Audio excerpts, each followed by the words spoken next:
the world's second largest economy and its largest energy exporter, are together actively trying to dent the dollar's dominance as the anchor of the international financial system.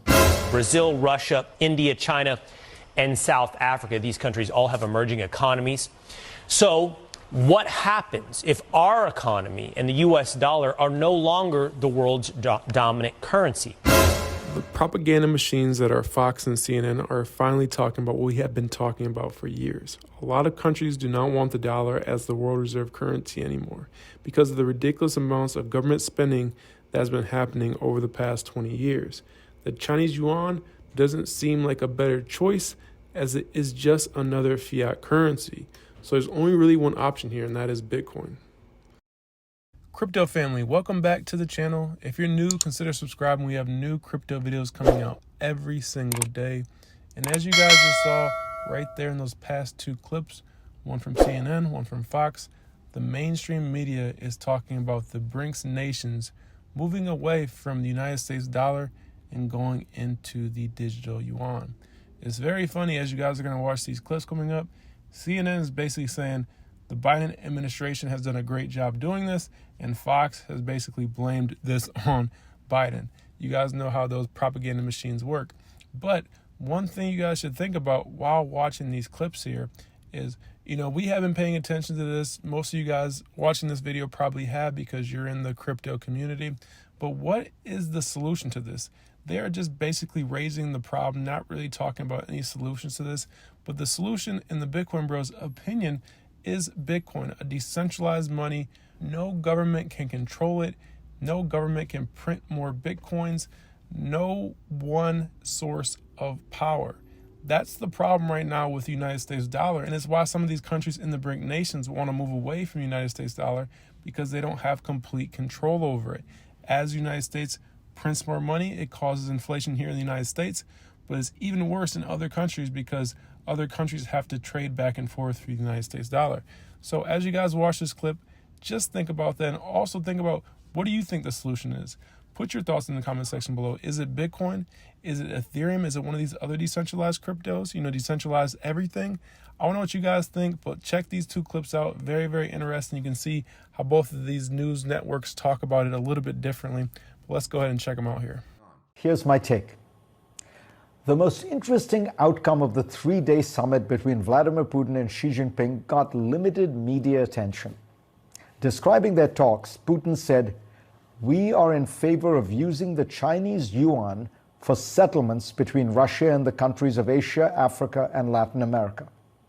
So, the world's second largest economy and its largest energy exporter are together actively trying to dent the dollar's dominance as the anchor of the international financial system. Will they succeed? The dollar is America's last surviving superpower. It gives Washington unrivaled economic and political muscle. It can slap sanctions on countries unilaterally, which frees that country out of large parts of the world economy. And Washington can spend freely, certain that its debt will be bought up by the rest of the world. The war against Ukraine, combined with Washington's increasingly confrontational approach to China, have created a perfect storm in which both Russia and China are accelerating efforts to diversify away from the dollar. Their central banks are keeping less of their reserves in dollars, and most trade between them is being settled in the yuan. They are also making efforts to get other countries to follow suit. The Biden administration has handled the economic war against Russia extremely effectively by building a coalition of almost all the world's advanced economies. That makes it hard to escape from the dollar into other highly valued stable currencies like the euro or the pound or the Canadian dollar, because those countries are also warring with Russia. What might have been a sharper turning point for the dollar's role was Donald Trump's decision in May 2018 to pull out of the Iran nuclear deal. The European Union was strenuously opposed to this move, but it watched as the dollar's dominance meant that Iran was immediately excluded from the world economy. Jean-Claude Juncker, then president of the European Commission, proposed enhancing the euro's role internationally to shield the continent from what he called selfish unilateralism. The Commission outlined a path to achieve this. It hasn't happened. There remain too many fundamental doubts about the future of the euro itself. Dollar dominance is firmly entrenched for many good reasons. A globalized economy needs a single currency for ease and efficiency. The dollar is stable. You can buy and sell it any time, and it's governed largely by the market and not the whims of a government. That's why China's efforts to expand the yuan's role internationally have not worked. Ironically, if Xi Jinping wanted to cause the greatest pain to America, he would liberalize his financial sector and make the yuan a true competitor to the dollar. But that would take him in the direction of markets and openness that is the opposite of his current domestic goals. All that said, Washington's weaponizing of the dollar over the last decade has led many important countries to search for ways to make sure that they do not become the next Russia. The numbers are revealing. The share of dollars in global central bank reserves has dropped from roughly 70% 20 years ago to less than 60% today and falling steadily. The Europeans and the Chinese are trying to build international payment systems outside the dollar-dominated SWIFT. Saudi Arabia has flirted with the idea of pricing its oil in yuan. India is settling most of its oil purchases from Russia in non-dollar currencies. Digital currencies might be another alternative, and in fact, China's central bank has created one. All of these alternatives add costs. But the last few years should have taught us that increasingly nations are willing to pay a price when they want political goals to trump economic ones. We keep searching for the single replacement for the dollar, and there will not be one. But could the currency suffer weakness by 1,000 cuts? That seems a more likely scenario. The author and investor Ruchir Sharma points out, right now, for the first time in my memory, we have an international financial crisis in which the dollar has been weakening rather than strengthening. I wonder if this is a sign of things to come. If it is, Americans should worry. I spoke last week about the bad geopolitical habits Washington has developed because of its unrivaled unipolar status. It's even more true economically. America's politicians have gotten very used to spending seemingly without any concern about deficits. Public debt in America has risen almost fivefold, from roughly $6.5 trillion 20 years ago to $31.5 trillion today. The Fed has solved a series of financial crises by massively expanding its balance sheet, almost 12-fold, from around $730 billion 20 years ago to about $8.7 trillion today. All of this only works because of the dollar's unique status.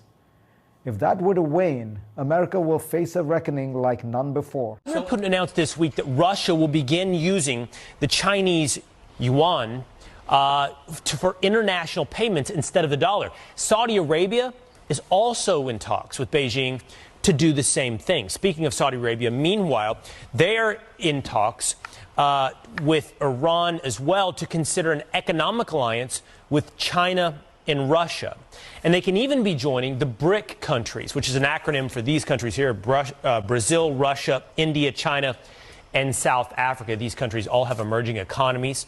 So what happens if our economy and the U.S. dollar are no longer the world's dominant currency? Former Assistant Treasury Secretary and host of the Monica Crowley podcast, Monica Crowley, is here to weigh in. Monica, great to see you this morning. Let's start right there. What happens if these emerging economies move away from the U.S. dollar towards the Chinese yuan? Well, good morning, Will. It's great to be with you. And it's really hard to overstate exactly how catastrophic the abandonment of the U.S. dollar would be as the world's global reserve currency. Look, since the end of World War II, the dollar has been the safe place to go, and it's been backed up by a couple of things. It originally was backed up by gold, but President Nixon took us off the gold standard, so there's no hard asset backing up the dollar anymore for the last 50 years. But also it's been backed up by the strength and economic power of the United States and the fact that oil has always been traded in dollars. If that were to end, that would mean the end of the U.S. dollar. Look, there is a perfect storm happening right now, Will. The world's reserve currency being that, having that status has been a real privilege, but we've abused the privilege by wholly reckless monetary and fiscal policies over many years, certainly over the last couple of years, which has really devalued the dollar. On top of that, now you do have this perfect storm of Biden's weakness, his war on American domestic energy production, the Ukraine war, and as you point out, because of all of these things, we've got America's enemies led by China forming a new economic bloc. And all it would take at this point now, because we're at this pivotal moment, Will, is for Saudi Arabia, who has indicated that they're open to this, to say, you know what, we're going to be open to considering other currencies to trade in oil. If that were to happen, there would be a complete implosion of the global economic system, but certainly the American economic system. And if that were to happen, you'd be looking at sky-high inflation, just raging Weimar Republic kind of inflation. If you think inflation is bad now, just wait. But more importantly, we would lose our economic dominance and we would lose our superpower status. Monica, the world's reserve currency, you said it's a privilege for the United States for the dollar to have been the world's currency. How does that relate to each individual American? How has that changed or impacted or improved our lives throughout the last several decades? Yeah, I mean, it's given the United States incredible dominance in the world in terms of the economic system and in terms of trade. It's kept prices down. So whether it's energy prices, whether it's your food prices, the entire global economic system is reliant on the safe and secure dollar. But that is no longer true, again, because we've been printing money like crazy and devalued the power of the dollar and the value of the dollar. But on top of it now, again, oil is the critical linchpin of this. If Saudi Arabia decides to join with America's enemies here and start trading oil in different currencies, that is going to undermine the entire global economic system. And here at home, you know what it's going to mean for us? It's going to mean raging inflation, so much worse than anything we have ever experienced, Will. And I'll tell you, they're setting it up so that they can then come to the rescue by introducing central bank digital currencies. If they were to do that, and the United States already has a pilot program, that means the loss of your individual economic freedom, because the government will have total access and control of everything you buy and sell and the ability to turn it off like that. Thank you for watching all the way to the end of the clip. Make sure to hit that like button if you guys enjoyed or found any value. Subscribe if you are new. We have new videos coming out every single day. And also check out our YouTube membership program. You can get some in-depth content from us, some exclusive content. Check that out if you guys want to. But thank you for watching all the way to the end. My name is Aaron from the Bitcoin Bros. I'm out. I'll see you guys in the next one. Have a great rest of your day.